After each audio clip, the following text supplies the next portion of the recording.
Hadis pertama. Daripada Amirul Mukminin Abu Hafs Sayyidina Umar bin Al-Khattab radhiyallahu anhu, beliau berkata, aku telah mendengar Rasulullah sallallahu alaihi wasallam bersabda, sesungguhnya segala amalan bergantung kepada niat. Sesungguhnya setiap orang akan memperoleh apa yang dia niatkan.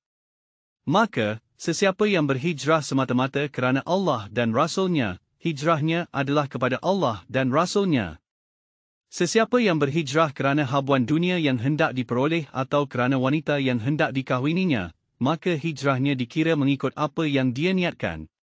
Hadis ini diriwayatkan oleh dua orang imam dalam bidang hadis, iaitu Abu Abdullah Muhammad bin Ismail bin Ibrahim bin Al-Mughirah bin Bardisbah Al-Bukhari, dan Abu Al-Husain Muslim bin Al-Hajjaj bin Muslim Al-Kashari Al-Naisaburi dalam kedua-dua kitab mereka yang merupakan kitab hadis paling sahih.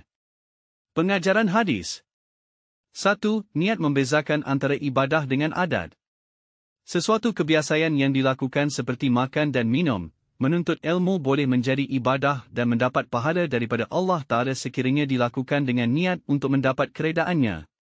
2. Sesiapa yang berniat untuk mengerjakan amalan yang baik seperti menuntut ilmu, tetapi tidak dapat dilaksanakan kerana sesuatu halangan seperti sakit, maka niatnya sudah dikira pahala di sisi Allah Ta'ala.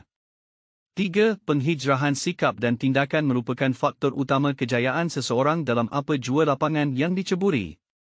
Penghijrahan di sini bermaksud berubah kepada keadaan yang lebih baik. 4. Niat dan tindakan hendaklah seiring dalam kehidupan seharian.